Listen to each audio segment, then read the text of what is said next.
Esto es Descifrando China. Una conversación para intentar comprender la China de hoy.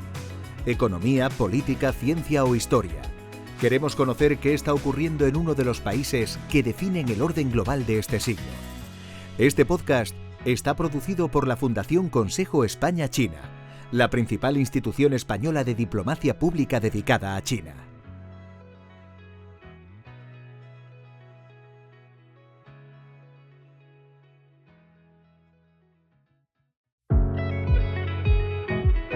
Hola, ¿qué tal? Bienvenidas, bienvenidos a un nuevo episodio de Descifrando China, el podcast de la Fundación Consejo España-China. Soy Jesús Gámez.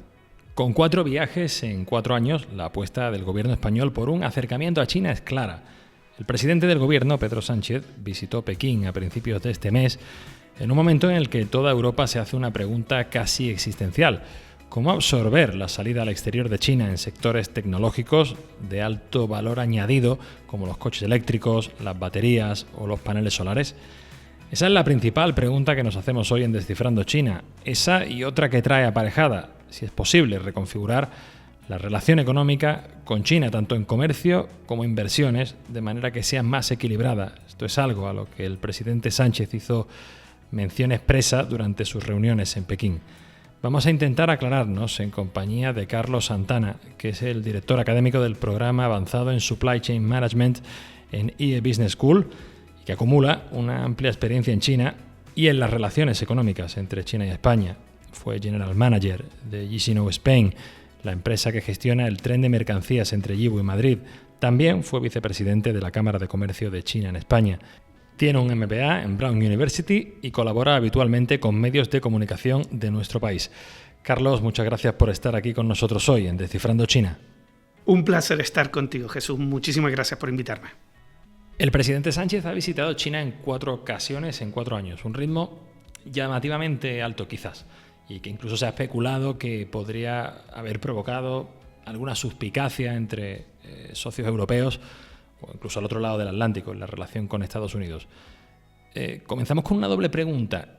¿Crees que España está intentando marcar un perfil propio, activo, en la Unión Europea con respecto a la relación con China? Y si es así, ¿qué crees que podría estar buscando España o qué crees que podría estar intentando ganar?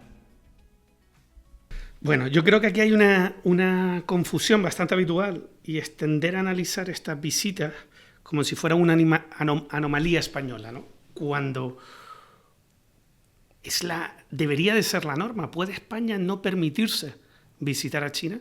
Llevamos años viendo a Alemania yendo a hablar de política industrial a China, Francia a hablar de política en muchos aspectos. Yo creo que España vaya es importantísimo, que España esté es importantísimo. Me parecen incluso pocas, por hacer un poco la broma, ¿no? Y poner sobre la mesa el papel que se está haciendo. Cuando uno quiere visitar la casa de alguien, no es solo quererla visitar, es que te inviten, que te dejen entrar, que te sientes. Yo creo que a España se la reciba es muy buena señal. Vivimos en un mundo cada vez más fragmentado. Lo que no hay que descuidar es tampoco la otra parte de la visita. Sería ideal también tener esa interlocución con Washington, poder estar yendo ahí una vez al año, recibiendo aquí también una vez al año. Pero el hecho de que España esté yendo, y el gobierno español, y bueno, todo el Estado español, no olvidemos también en estas 4 visitas la de los Reyes de España, es bueno, es necesario y es fundamental. No podemos tener una política consecuente, coherente, continuista con China, con un actor global. Imaginémonos China hoy, imaginemos lo que va a ser China en 20 años. ¿Cómo no podemos estar al máximo nivel hablando con ellos? Yo creo que es fundamental lo que se está haciendo. Ahora bien, no vale de nada ir por ir. Hay que ir con una agenda, hay que ir preparados, hay que tener un plan en mente y hay que darle seguimiento a lo que se haga, ¿no? No sirven de muchos acuerdos y fotos. Todos sabemos, y los oyentes de este podcast lo saben bien, cómo funciona China. Sirven números, sirven inversiones concretas, sirven proyectos finalizados. No sirve la foto de inicio, ¿no? Entonces habrá que irle dando seguimiento a todo esto. Habrá que tener un leitmotiv en las visitas, pero en líneas generales creo que es importante. Una de las cosas que más se nos achaca es que Bruselas se puede enfadar con nosotros. Y a mí me gusta decir que nosotros somos Bruselas, que no nos olvidemos. O sea, que España es Bruselas, que España es Europa. Y que España esté en China no es solo la posición de España, es la posición de Europa. Sánchez ha ido a China con una clara agenda económica destinada en buena medida a intentar atraer más inversiones chinas a España en sectores en los que el país asiático ya es un líder claro. De esto ya hay ejemplos que están en marcha, bastante sonados incluso, como la colaboración entre CATL y Stellantis en Zaragoza, la inversión de Chery en la antigua planta de Nissan en Barcelona o recientemente el acuerdo entre Lithium y el gobierno de Navarra para la construcción de una fábrica de baterías. ¿Crees que estos proyectos representan una perspectiva de reindustrialización de España o se corre el riesgo de que el país se convierta en una plataforma de ensamblaje? Aquí deberíamos de intentar dar una respuesta demasiado simple. No es una cuestión de decir esto es bueno o malo. Creo que la pregunta correcta que yo me haría a mí es qué tipo de industria queremos construir, ¿no? No es lo mismo tener una fábrica que tener una industria. No es lo mismo controlar una empresa que controlar todo un sector productivo. España puede atraer plantas de baterías, de coches eléctricos, de componentes o de almacenamiento energético y eso puede ser una noticia magnífica. Todo lo que sea generar puestos de trabajo, bienvenido sea Jesús. Pero la pregunta es, ¿dónde está el valor? ¿Quién controla la tecnología? ¿Dónde se toman las decisiones? ¿Dónde está la ingeniería? ¿Dónde están los proveedores críticos? ¿Dónde está el software? ¿Dónde está la química detrás de esa batería? ¿Dónde está la propiedad intelectual? Si miramos lo que está pasando a nivel global, creo que las partes críticas de la cadena de suministro están cada vez más concentradas. En transición energética, por ejemplo, China concentra una parte muy importante del procesamiento de materiales críticos y de la manufactura de tecnologías. Y no es casualidad, es el resultado de décadas de estrategia. Entonces, cuando China invierte en España, lo hace con una lógica, yo creo, muy racional. Busca mercado, estabilidad, proximidad regulatoria, acceso a consumidores europeos, reducción de riesgos arancelarios, legitimidad industrial. No viene por filantropía. Igual que no fuimos nosotros a China en su momento, ni los americanos hacen nada por amor al arte. Pero no significa que esto sea malo, significa que tenemos que saber negociar. Están aquí porque quieren un mercado. Y creo que es la última, no me gusta a mí usar mucho el lenguaje bélico, pero es la última bala que nos queda en esta negociación. El mercado europeo es el dorado chino, es lo que buscan o a lo que quieren tener ellos. Entonces tenemos que negociar muy bien ahora esa apertura del mercado, esa libre competencia, esa entrada de capital chino sin más. Todo esto está bien recogido en la ley de aceleración industrial. El problema viene es cuánto vamos a ser capaces de implementar esa ley, si de verdad, y creo que está muy bien. O sea, al pasar por encima de ella, lo que ves es que ya hay mecanismos concretos, números concretos, que muchas veces Europa se queda más en la superficie. La han desgranado bien. Pero bueno, es no producir en Europa, el no dejarnos del Made in Europe para el Made with Europe, ¿no? Tan famoso. Si somos capaces de lograr eso, si somos capaces de lograr, como dicen muchos expertos, el reverse Deng Xiaoping, el que las empresas chinas transfieran esa tecnología y no quedarnos en ese corto plazo, pues nos saldrá bien la jugada. Si lo que vamos a hacer meramente es convertirnos, como tú decías en la pregunta, creo que bien planteada, en un sitio donde ensamblar material, pues no funciona, ¿no? Entonces aquí lo que tenemos que aprender es un poco de la historia, ver cómo lo han hecho los chinos.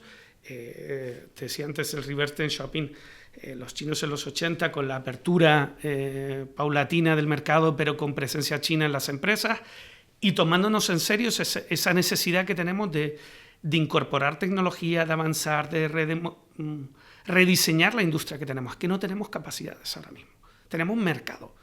Y si lo que estamos pensando es vender esa entrada al mercado, oiga, no la vendamos por muy poco precio. Pensemos bien, porque poco más tenemos para negociar con los chinos. Y dentro de ese tira y afloja, ya que mencionabas la ley de aceleración industrial presentada por la Comisión Europea, ¿tú crees que es realista esperar que empresas líderes chinas en sectores como el vehículo eléctrico, las baterías, los paneles solares, cedan parte de su propiedad intelectual a socios europeos y españoles que haya ese spillover tecnológico, o crees que van a tener la sartén por el mango a la hora de negociar dónde se queda esa propiedad intelectual? Te decía antes, creo que Europa tiene un punto de ingenuidad, tal vez, ¿no? La tecnología no se transfiere porque lo ponga una ley, se transfiere cuando existen incentivos reales, cuando hay poder de negociación y cuando la otra parte necesita algo que tú tienes. Y eso lo vivimos en primera persona nosotros. China no ha llegado a donde está regalando tecnología. Ha llegado aprendiendo, absorbiendo conocimiento, protegiendo sus capacidades, integrando cadenas de suministro y planificando a largo plazo. Durante décadas China ha estado utilizando su mercado interno como una herramienta de negociación. Si querías acceder a China, si querías ir al mercado chino, tenías que generar puestos de trabajo ahí. Esto suena muy a America First, pero bueno, han copiado esa... A mí me gusta hablar, los expertos en China a lo mejor no lo definen igual que yo, pero creo, y como cubríamos antes un poco en la anterior pregunta, o hacíamos una introducción a esto, que el desarrollo chino ha venido marcado en 3 grandes fases recientemente, ¿no? La de apertura china a cambio de know-how. Nosotros hemos sido capaces de reducir el costo operativo, ellos capaces de acelerar su conocimiento y su producción industrial, su capacidad industrial. Una segunda fase de mercado interno. Oye, ya no hago el coche en China, le vendo un coche a cada chino, me voy a hacer rico, ¿no? Una botella de vino a cada chino. Jolín, no he escuchado yo a veces eso. Pero a la vez ellos estaban estructurando un mercado interno que al final no ha sido el salvavidas que creían, pero que es muy potente. No nos olvidemos que de los 3 grandes actores, China, Estados Unidos y Europa, si la vemos en su conjunto, de los 3 el que mayor dependencia tiene a mercado exterior es Europa. China y Estados Unidos no dependen tanto de sus ventas exteriores.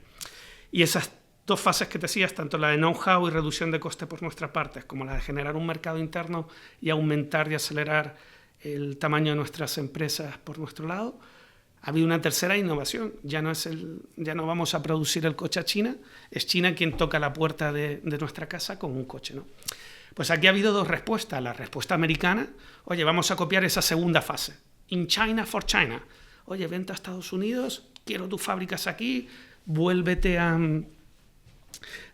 Minnesota a producir o no podrás acceder al gran mercado americano. Y luego hay otra que sería... Bueno, imitar un poco más a esa primera fase china. Vamos a transferir la tecnología, vamos a entender que está el chino para poder acelerar nuestro proceso y ya ponernos otra vez en marcha. Yo sí que estoy a favor de esta primera, de generar esa transferencia de tecnología. Pero hacer eso, es lo que decía, no se puede hacer de manera ingenua. Hay que hacerlo de una manera muy razonada, muy bien pensada. Y creo que hay que dar los incentivos correctos. Y el único incentivo que tenemos, sé que estoy siendo muy pesado con esto ahora mismo, es el mercado. Ese es el gran incentivo europeo. El precio que le pongamos a ese mercado va a ser una vez que lo vendamos. Entonces yo creo que es importante no ceder ahí, negociar bien y conseguir esto que estamos buscando. Pero esto hay que acompañarlo con todo lo que sí China fue capaz de hacer. Y es, oiga, está perfecto, yo tengo la tecnología, pero si una vez me transfieras la tecnología X con capacidad para hacer unas baterías X, me dedico a hacer solo eso y no a invertir en I+D, en avanzar, en intentar ir hacia adelante, en integrar mis cadenas de suministro, en formar parte de las cadenas de suministro de un tercero, pues voy a quedar fuera. Esto es una cosa que ha hecho China muy bien. O sea, lo que quiere China de nosotros está claro. Lo tienen por escrito, solo hay que leerlo y tomárnoslo en serio. Donde está China ahora, jolín, es que está claro, nos lo dijeron hace muchos años, ¿no? Con el Made in China 2025, queremos dejar de hacer productos baratos, vamos por este camino. Es que más claro no han podido ser. Pekín no ha podido ser más claro, es que lo recogen documentos, trabajan hacia una dirección y lo hacen con inversión. Nosotros, si vamos a hacer un reverse done shopping, si vamos a intentar acelerar nuestro proceso, volver a tener una política industrial, a tener capacidades industriales, lo que no podemos hacerlo es con las partes con las piezas del puzzle que queramos. O sea, esto tiene unas normas de juego y son claras. Hace falta inversión, hace falta seguimiento, hace falta mucho más. Entonces, yo creo que si somos capaces de poner todo eso sobre la mesa y hacerlo sin ingenuidad, sí puede resultar. Y Europa como bloque, con la fragmentación política que tiene, no deja de ser un club de países. ¿Crees que está preparada políticamente para tomar ese camino? Esa es la pregunta del millón. Creo que es bueno ponerlo sobre la mesa. O sea, China tiene muchísimas cosas buenas, muchísimas cosas malas, Estados Unidos igual. Pero yo no veo la diversidad europea no la veo como una cosa mala. En un mundo donde los dos asientos de la mesa principal, las dos cabeceras las ocupan Pekín y Washington. En uno de ellos las empresas dominan la política del gobierno y en el otro a las empresas se las usa para hacer política.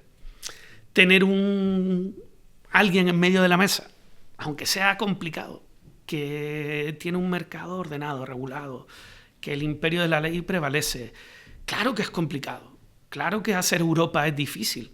Joder, si es que hacer España a veces es difícil, es mirar un día el Parlamento y uno se deprime.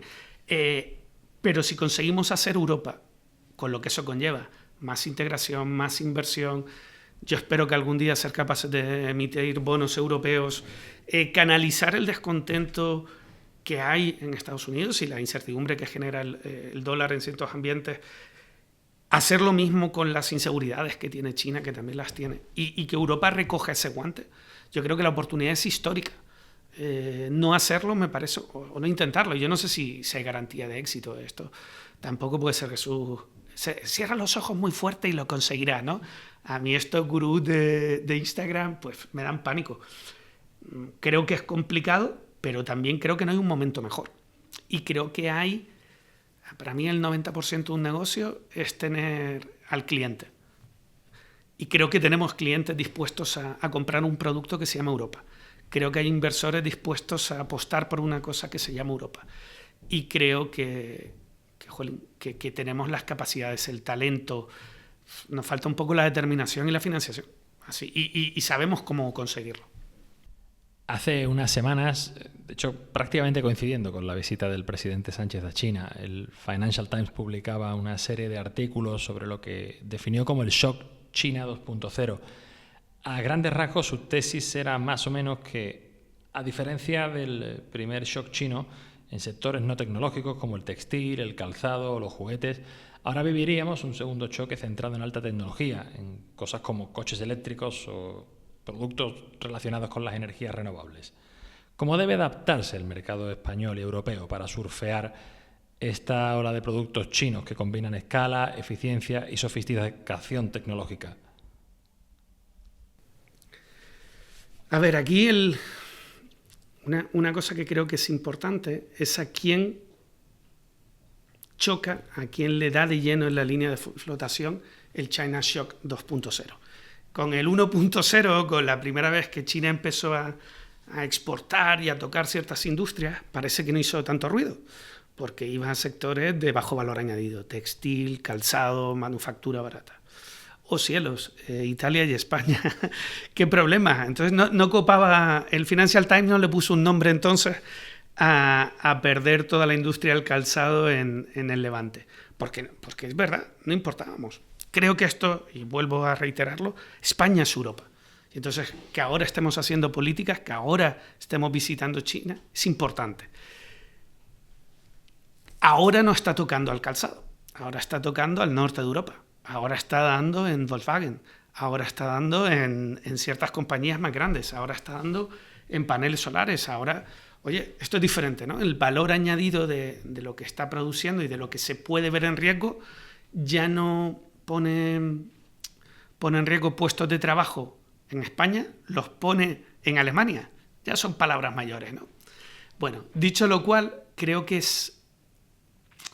Y volvemos un poco a la reflexión de antes. España fue capaz de superar esa primera llegada de China aquí. Hemos seguido teniendo empresas que producen allí y venden, que han sabido capturar valor en la cadena de valor en producción textil, en producción industrial no muy sofisticada. Creo que se puede hacer, creo que se puede seguir produciendo en China sin riesgo a desaparecer por completo, pero hay que saberlo hacer. Me explico.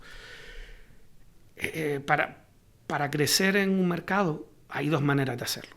Por nicho, por especialización o por volumen. No hay más. China normalmente tenía el volumen. Y en esa primera oleada de productos chinos, camisetas, calcetines o bolígrafos. Perfecto. Ahora viene una segunda, donde ya no solo tienen el volumen, sino tienen la especialización. Esto es lo que llamaba Charles Fine la doble hélice, integración y desintegración de las cadenas de suministro. Cuando una industria es madura, empieza a modularse su cadena de suministro. El primer ordenador lo hacía integralmente IBM. La industria evoluciona y de repente tenemos a Microsoft haciendo el software, IBM solo el ordenador, Intel los chips. Cuando alguien quiere volver a competir, pues tiene que volverlo a integrar todo, ¿no? El ejemplo tradicional que se pone también es el de la bicicleta, ¿no?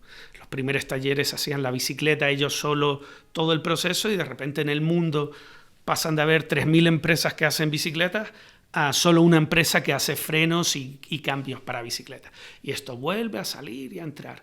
Tenemos ejemplos en el sector del automóvil como BYD, donde los chinos de repente integran absolutamente todo porque si no, no son capaces de competir en algo tan maduro, tan modular.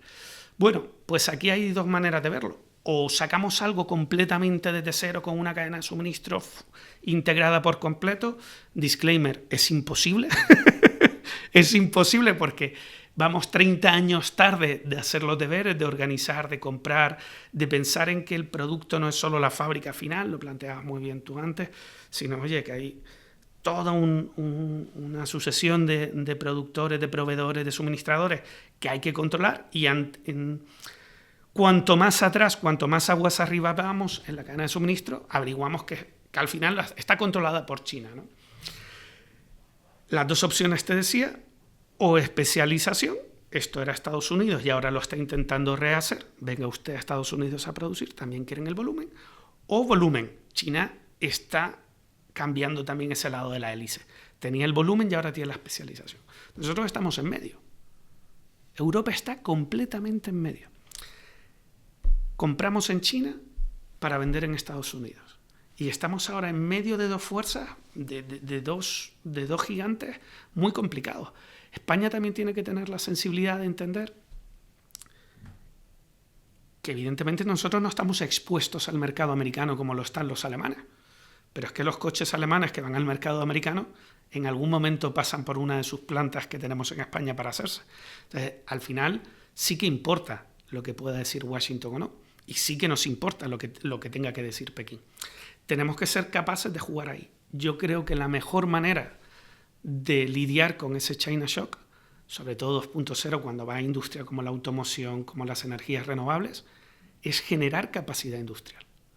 Y para generar la capacidad industrial que necesitamos ahora, no tenemos 30 años. Yo no sé si alguno de tú en el entorno de la Fundación Consejo tiene el botón mágico para volver 30 años atrás, ¿no?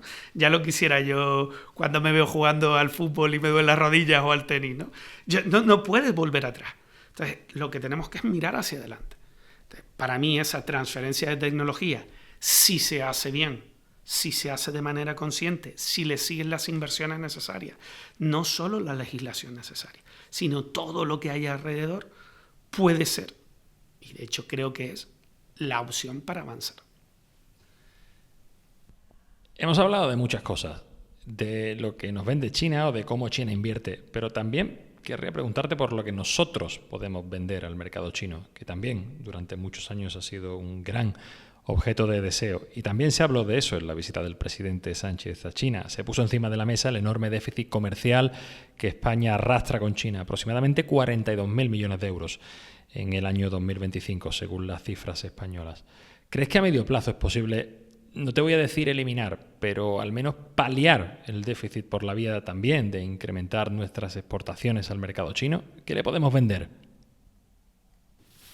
A ver, hay que tener dos cosas en cuenta. El primero, el tamaño, ¿no? La propia dimensión. Hay un déficit estructural con China. China es mucho más grande que nosotros. O sea, el volumen de su economía, lo que ellos están produciendo. Hay algo que no vamos a cambiar. 42.000 millones, estoy de acuerdo contigo, es demasiado. Eso hay que bajarlo. Dejarlo, equilibrar la balanza, lo veo muy, muy complicado, si no imposible. Insisto, cerrar los ojos muy fuerte y desearlo no cambia las cosas. Creo que ya no es vender más, es vender mejor. Es decir, una cosa que ha hecho China muy bien, no te está vendiendo producto cada vez menos de poco valor añadido. Lo que te vende, uno, está integrado en nuestras cadenas de suministro y dos, tiene valor añadido, tecnología, producto terminado, no lo sé. Creo que si nuestra estrategia sigue siendo solo vender, con todo el respeto, y vino y jamón, que está muy bien, tenemos un límite. O sea, podremos mejorar, pero no mucho. Por mucho que China se nos ponga a comprar jamón, por mucho que se nos ponga a comprar vino, va a tener dos consecuencias. Una, que suba el precio del jamón y el vino aquí, y eso es una muy mala noticia. Y la otra es que llegará un momento que, vale, no tendremos 42.000 millones de déficit, tendremos 40.000. Punto. Es que no hay más, no hay un mercado para arreglar eso. En cambio, si somos capaces de producir tecnología, software, servicios, cosas en las que España es muy bueno, creo que ahí es donde llega la posibilidad de mejorar ese déficit. No es tanto el cuánto, sino el qué, el tipo de producto que estamos vendiendo. Creo que eso es donde hay que hacer la reflexión y de ahí la necesidad de generar capacidades industriales que no tenemos, de generar innovación que no estamos a la vanguardia y luego de una palabra que estuvo hace 10 años muy de moda y que como buen canario a mí me cuesta pronunciar y es reciprocidad. A lo mejor hace 10 años en las relaciones bilaterales España-China o en las relaciones Unión Europea-China, la exigencia de una apertura gradual de ciertos sectores, bueno, pues no llegaba. Pero yo creo que con la política que tenemos ahora, con la relación que se está estableciendo con China, con la continuidad que hay en las visitas, empezamos a hablar de esto al principio, creo que sí que estamos en un momento de poner esto sobre la mesa. Es decir, para China había muchos temas sensibles, los estamos tratando con bastante pragmatismo. Creo que España está a la cabeza del realpolitik en muchas cosas ahora. Y puede ser el momento de decir, oiga, si yo entiendo perfectamente vuestras intenciones aquí, las hemos cubierto ahora y analizado juntos, Jesús, pero es el momento también de ver las nuestras. Nosotros no podemos seguir exportando cerdo y alfalfa a China. O sea, si de verdad queremos paliar ese déficit comercial, evidentemente tenemos que subir el número de turistas, tenemos que subir el número de vuelos que operamos, tenemos que intentar operar algún aeropuerto como hacemos en el resto del mundo, telecomunicaciones, bancas, servicios, construcción, carreteras, que es lo que España hace. Eso es lo que somos nosotros en el resto del mundo. Entonces, si no podemos llegar ahí, ese déficit no se va a arreglar. Conseguir la reciprocidad con China es difícil, porque está en una posición dominante en la negociación. Ahí es donde tenemos que tener esta magia, es donde tenemos que tener la diplomacia que estamos desplegando ahora en China. No una visita aislada cada 8 años, así no vamos a conseguir nada. Empezábamos diciendo si eran mucho 4 visitas, pues igual hay que ir 2 veces al año. No lo sé, pero creo que ese es el camino que tenemos que seguir. Estar presentes, tener un buen canal de comunicación abierto, para poder conseguir todo esto que estábamos hablando. Esto no va de tocar un botón, son muchas cosas que tenemos que ir tratando a la vez, en paralelo. Las capacidades industriales, la integración en nuestras cadenas de suministro. Hablábamos antes, oye, a China hubo un momento en que la política china hacía, estate en China si quieres vender a China. Lo están replicando los americanos con poco éxito. Luego eso cambió. Oye, voy a ir a China para ir con China al sur global. Yo quiero estar en China para poder formar parte de los paneles solares que China vende en Argentina, Chile, en el norte de África. Quiero estar en China para que los coches que vendan Vietnam, oye, también mis componentes estén con ellos. Hay que estar integrados y para que no te echen tienes que ser necesario. Si no, China de una manera natural va a buscar integrarla. Integrar toda la cadena tanto en cuanto pueda. Para esto, capacidades industriales. La autonomía estratégica no se declara, se ejerce. Yo creo que hay una dimensión política o diplomática que estamos haciendo bien. Ahora falta la dimensión industrial. Y no son fotos, tenemos que ver inversión concreta y que esa inversión vaya acompañada de centros de estudio, de investigación, de ser capaces de que esa transferencia tecnológica se produzca. Si no, oye, vamos a paliar esto, vamos a vender un poquito más de jamón, pero esto ya se quedará de por vida. Y aunque lo hemos tocado al principio de soslayo, ¿crees que esta política española puede generar fricciones con socios europeos? El mundo binario en el que nos quieren tener creo que el término francés es coñazo. Es horrible, es conmigo contra mí, blanco o negro. Pues te decía, es que España es Europa. es que muchas veces cuando ves prensa y escuchas Bruselas dice, oiga, que nosotros somos Bruselas, que somos la cuarta economía de la zona euro, que tenemos un peso, yo creo que, y además hay que ejercerlo, no decir que lo tenemos. Entonces, con eso en mente, tenemos que definir entre todos lo que quiere ser Europa. Y a mí, una Europa que no mira a China, a mí no me gusta. Una Europa que le da la espalda al 20% de la población mundial, a la segunda economía o primera economía del mundo. A mí no me gusta una Europa que no mira para allá. Entonces, ¿que pueda sentar mal? Oye, lo hemos cubierto también.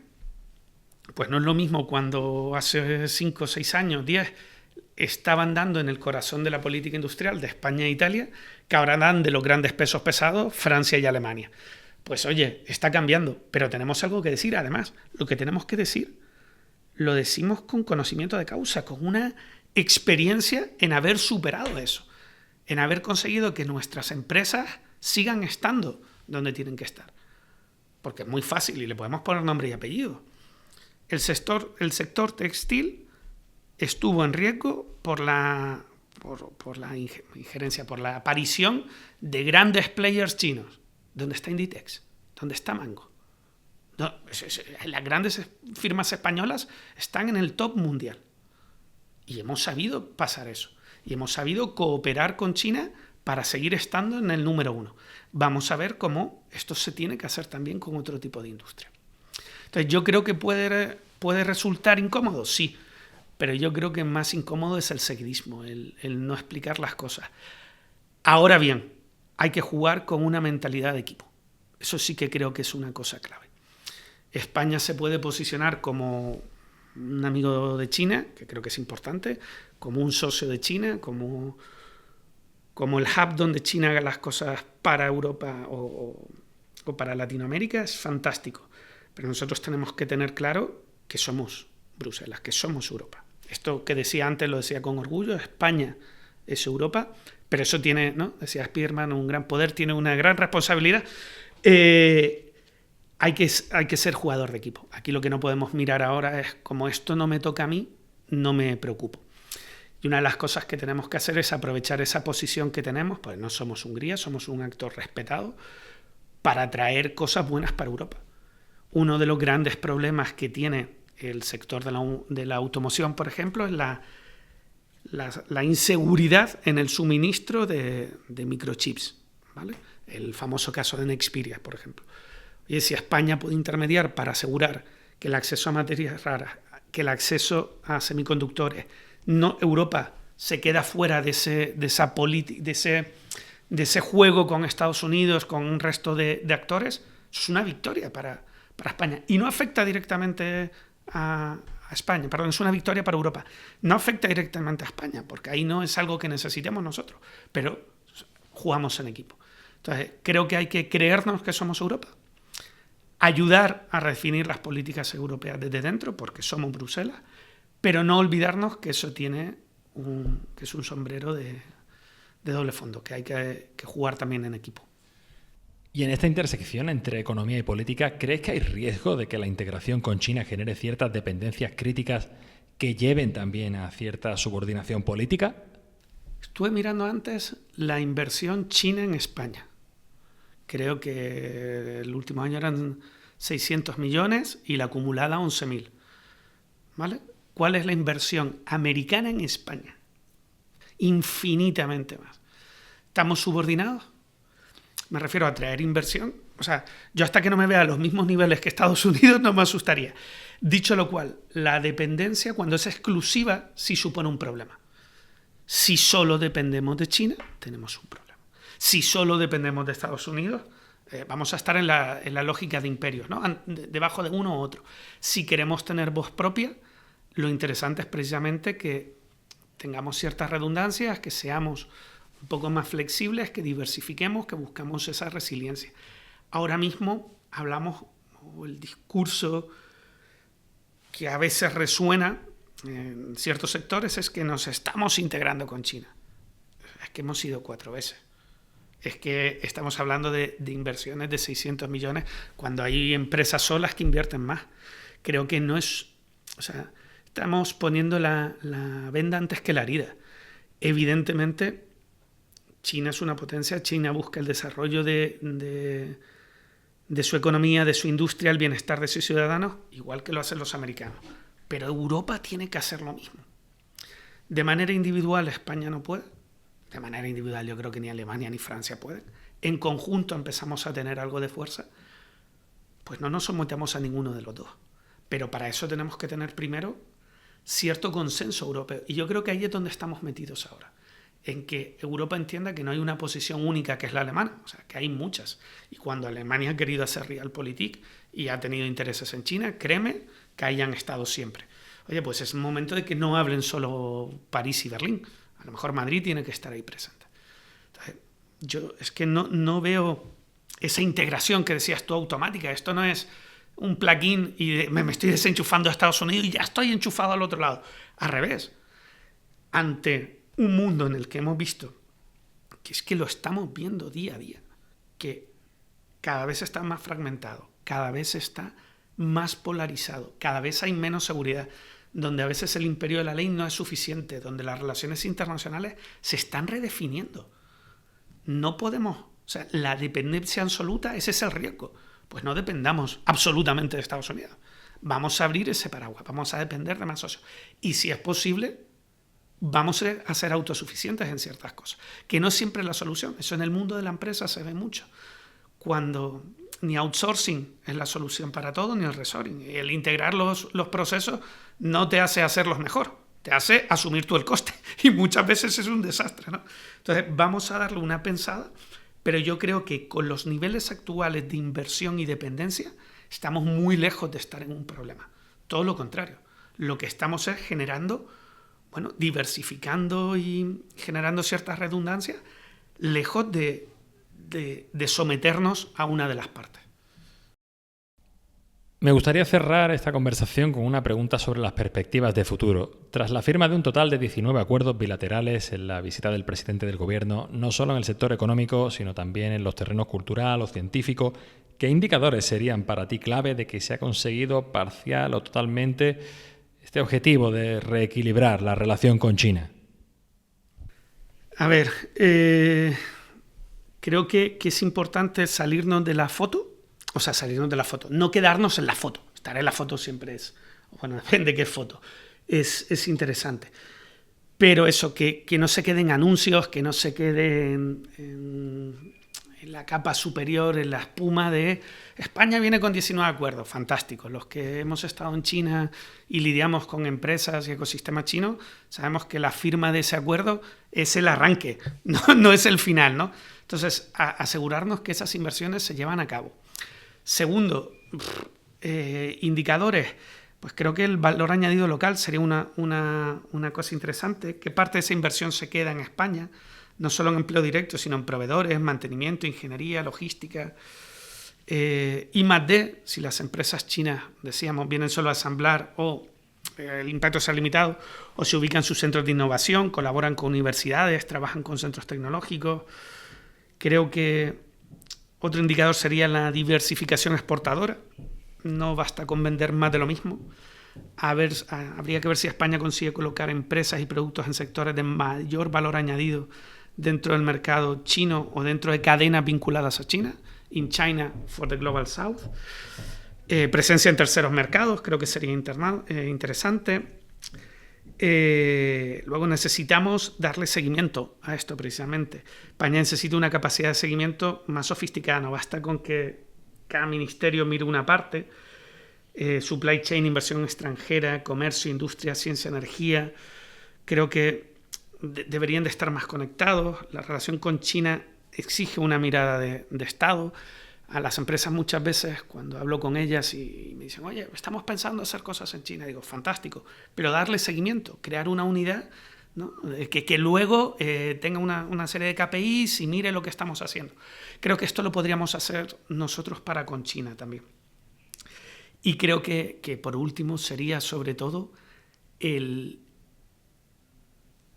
ver si somos capaces de, como decíamos antes, cambiar el tipo de producto que España está llevando al exterior. Creo que eso sería una buena señal porque implicaría que esa transferencia de tecnología está sucediendo. Carlos Santana es el director académico del programa avanzado en Supply Chain Management en IE Business School. Carlos, muchísimas gracias por acompañarnos hoy en Descifrando China. Muchísimas veces, ha sido un placer. Puedes seguir la actividad de la Fundación Consejo España-China en www.spain-china-foundation.org, suscribiéndote a nuestra newsletter o a través de nuestros perfiles en Twitter, LinkedIn, Facebook e Instagram y nuestro canal en YouTube.